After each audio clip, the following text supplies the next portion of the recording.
خوراک کی توانائی میں انسولین اگر شامل نہ ہو تو وہ انسانی اعضاء کی طرف توانائی بڑھتی تو ہے، لیکن انسانی اعضاء اسے ایکسیپٹ کرنے سے انکار کر دیتے ہیں، اور جب یہ انکاری کا سسٹم سامنے آتا ہے تو پھر کیا ہوتا ہے کہ یہی جو توانائی ہے وہ خون میں شامل ہو جاتی ہے، اور نتیجتاً پیشاب کے راستے شوگر کی علامات سامنے آنے لگ جاتی ہیں۔ جس وقت شوگر ہو جاتی ہے تو اس کی بنیادی پھر پری ڈائبٹک سمٹمز کہلاتی ہیں، پھر اس کی علامات آنا شروع ہو جاتی ہیں۔ سب سے پہلے پیشاب کی زیادتی ہوتی ہے، بار بار پیاس کا لگنا، دھندلا نظر آنا، آنکھوں سے جو ہے انسان کو بار بار دھندلاہٹ، ایسے لگتا ہے ایسے آنکھیں یوں کرے گا، ایسے لگے گا کہ اب سب کچھ منظر ٹھیک ہو گیا، بار بار آنکھوں کے آگے دھندلاہٹ ضرور آتی ہے، سب سے پہلی بنیادی علامات میں آتا ہے۔ اس کے بعد انسان بار بار جلدی جلدی تھک جائے گا، اس کے بعد انسان کا بلا وجہ وداؤٹ ہیونگ اینی ریزن وزن کم ہونے کی علامات بھی اکثر سامنے آتی ہیں۔ شوگر ہو گئی تو کیا ہوا؟ آج کا میرا آپ سے بات کرنے کا مقصد بس یہی ہے۔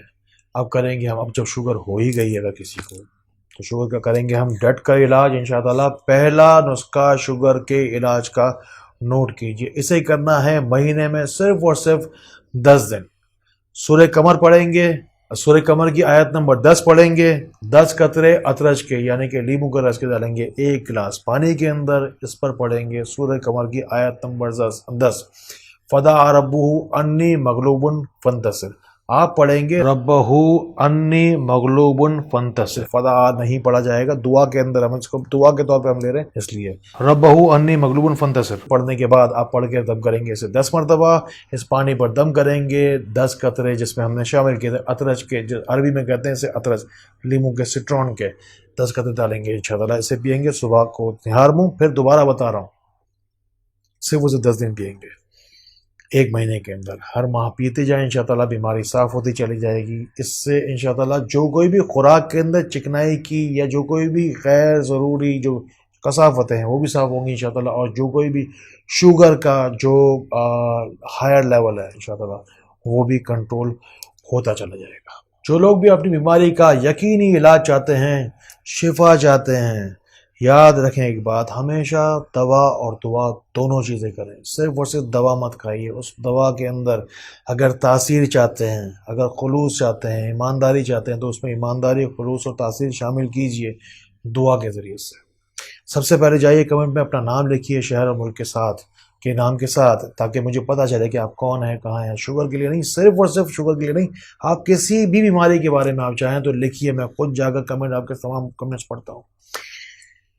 اگر شوگر کی بیماری کے دوران اگر کبھی کسی دن آپ سے بد پرہیزی ہو جائے، کبھی آم زیادہ کھا لیے، کبھی باہر کا کھانا کھا لیا، کبھی کسی دعوت میں چلے گئے، یا کوئی بھی چیز اگر زیادہ اب آپ کو پتہ ہے کہ آج میں نے بد پرہیزی کی ہے، آج میں نے مٹھائی بھی کھا لی، اب آج شوگر کا لیول جو ہے وہ اب نیکسٹ لیول پر ہوگا، بہت اوپر بڑھنے والی ہے چینی کی مقدار، تو اس بڑی ہوئی مقدار کو ٹھوس طریقے سے کنٹرول کرنے کے واسطے ہم کریں گے کیا؟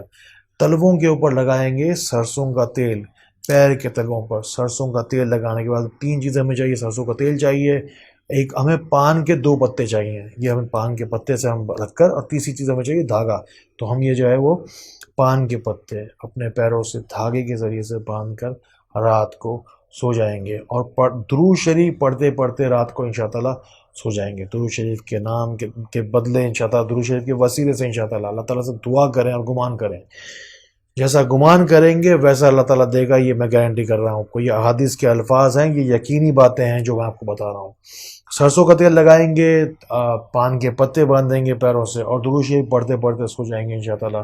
جو کوئی بھی زائد مقدار ہوگی شوگر کی انشاءاللہ، یہ پتے رات پر نچوڑتے رہیں گے، اپنے جذب کرتے رہیں گے انشاءاللہ، اور آپ کی شوگر انشاءاللہ نہیں بڑھے گی۔ یہ ہمارا شوگر کی بیماری کا دوسرا نسخہ تھا۔ کرنا کیا ہے، جب یہ پوری رات گزر جائے گی تو اگلے دن صبح کو اٹھیں گے، اور یہ دونوں جو پان کے پتے ہیں اسے آگ پر جلا دیں گے۔ میں نے ہمیشہ اپنی جان سے، اپنے مال سے، اپنے علم سے جتنا ہو سکا آپ تک پہنچانے کی کوشش کی ہے، اور اپنی زندگی کی آخری سانس تک یہ کوشش کرتا رہوں گا۔ بس صرف اور صرف ایک چھوٹی سی بات آپ یاد رکھ لیجیے، ان باتوں کو ان لوگوں تک ضرور پہنچائیں جن کو آپ سے زیادہ شاید ان باتوں کی ضرورت ہے، جو لوگ شوگر کی دوائیں کھا کھا کر پریشان ہو چکے ہیں۔ جب کھانا کھانے بیٹھتے ہیں طرح طرح کی دوائیں ساتھ ساتھ لے کے بیٹھتے ہیں، پہلے دوا کھانا کھانے سے پہلے کی دوا کھاتے ہیں، پھر کھانے کے درمیان کی دوائیں کھاتے ہیں، پھر کھانا کھانے کے بعد کی دوائیں کھاتے ہیں۔ ایک نسخہ نوٹ کیجئے، گڑمار بوٹی 50 گرام، جامن گٹلی کے بیج 50 گرام اور کریلے کے بیج 50 گرام آپ کو لینا ہے۔ یہ نسخہ 2-4 روپے کا ایک دن کا آپ کو پڑے گا۔ یہ پورے ایک ماہ کی خوراک میں آپ کو بتانے لگا ہوں۔ ان تینوں چیزوں کو آپ لیں گے، پہلے خشک کریں گے، پھر کوٹ لیں گے، اور پھر ساتھ ہی ساتھ اسے دھوپ میں 2 دن 3 دن آپ اچھی طریقے سے 1-1 گھنٹہ دھوپ لگا لیجئے روزانہ کی بنیاد پر۔ اسے بھی باریک پیس کر آپ ایک پاؤڈر بنا لیجئے۔ صبح نہار منہ اور رات میں تھوڑا تھوڑا سا اس میں سے پاؤڈر لیں گے، ایک حصہ اس میں سے تھوڑا سا نکال لیجیے، یعنی کہ 30واں حصہ ہوگا تقریباً۔ دن میں 1 دفعہ لے لیں یا 2 دفعہ لے لیں، آدھا آدھا کر کے تھوڑی سی دہی کے اوپر اسے چھڑکیں اور اسے کسی بھی خوراک سے پہلے، کھانا کھانے سے پہلے استعمال کر لیجیے۔ آپ دیکھیں گے یقینی طور پر، اس سے کہتے ہیں ایک چیز ہوتی ہے ہائپوگلیسیمیا، شوگر لیول ڈاؤن ہونے لگ جاتا ہے۔ اس نسخے کو جب استعمال کریں تو آہستہ آہستہ یقینی طور پر آپ میک شور کریے کہ آپ آہستہ آہستہ اپنی دوائیں جو ہیں وہ جو کھاتے ہیں اسے کم کرتے رہیے، ساتھ ساتھ ڈاکٹر سے کنسلٹ بھی ضرور کیجیے۔ یہ دوائیں آپ کی انشاءاللہ آہستہ آہستہ اب اس نسخے کی مدد سے انشاءاللہ کم ہوتی چلی جائے گی۔ شوگر کے مریض کی سب سے بڑی پریشانی یہ ہوتی ہے کہ وہ کیا کھائے کیا نہ کھائے۔ 2 3 4 5 آپ کو باتیں بتا رہا ہوں جو اصولی بنیادی باتیں ہیں، اس کو یاد کر لیجئے۔ بریانی نہ کھائیں، چاول کھا لیجئے، ابلے ہوئے ہوں چاول وہ تھوڑے سے آپ کھا سکتے ہیں آسانی کے ساتھ۔ اس کے علاوہ اگر روٹی کھانے کا آپ روٹی کھائیے، پراٹھا مت کھائیے، وہ چیزیں نہ کھائیے جو دراصل کسی کو بھی نہیں کھانی چاہیے۔ اگر آپ کو میٹھا کھانے کا دل چاہ رہا تو آپ پھل کھا لیجئے، مٹھائیاں نہ کھائیے۔ پھل کھائیں تو جوس والے پھل نہ کھائیں، گودے والے پھل کھا لیجئے۔ بس یہ تھوڑی سی ہے بنیادی تبدیلیاں ہیں جو آپ کو کرنی ہے۔ سلیکٹیو آپ کو آنا ہے، وہ چیزیں نہیں کھانی جو کسی کو بھی نہیں کھانی چاہیے۔ اس کے علاوہ 3 چیزیں سفید وائٹ پوائزن جو آپ کے لیے ہے وہ ہے چینی، سب سے پہلے اسے نکال دیجئے، سفید آٹے کو نکال دیجئے، اس کے علاوہ آپ کو سفید چاول بھی سفید ہوتے ہیں، ان تینوں چیزوں کو نکال دیجئے۔ اس کی بجائے آپ 3 براؤن چیزیں اپنی خوراک میں شامل کر لیجئے۔ چینی کو نکال دیں، سفید چیز کو نکال دیجئے، شکر جو ہوتی ہے جس کو ہم براؤن شوگر کہتے ہیں اسے شامل کر لیجئے۔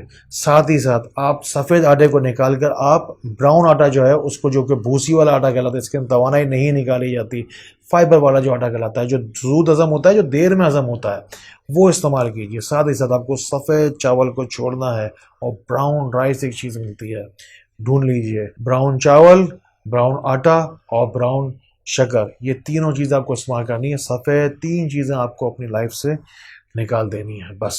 تھوڑی بہت پرہیز سیکھنے کے بعد اب ہم اگر آگے چلتے ہیں، شوگر کے مریض کی ایک خواہش ہوتی ہے کہ جو اس کے روم روم میں، تن بدن میں جو بیماری شامل ہو چکی ہے، داخل ہو چکی ہے جسم میں، وہ کسی طریقے سے جسم سے چلے جائے، نکل جائے۔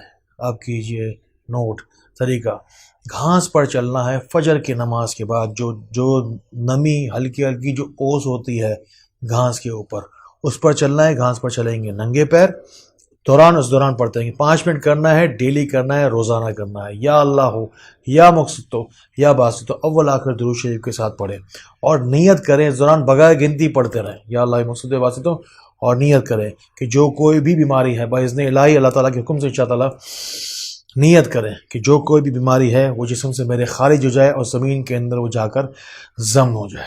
شوگر کا مریض کیا کھائے کیا نہ کھائے یہ تو ہم نے سیکھ لیا۔ اب میں آپ کو 10 15 20 چیزوں کے نام بتا رہا ہوں جو کہ تمام کی تمام ہری چیزیں ہیں۔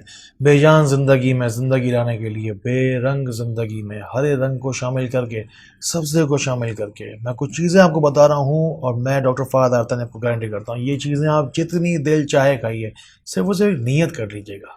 آقا مدینے والے صلی اللہ تعالیٰ علیہ وسلم کے سبز گنبد کی نیت سے ان چیزوں میں اللہ تعالیٰ نے بے شمار شفا رکھی ہے۔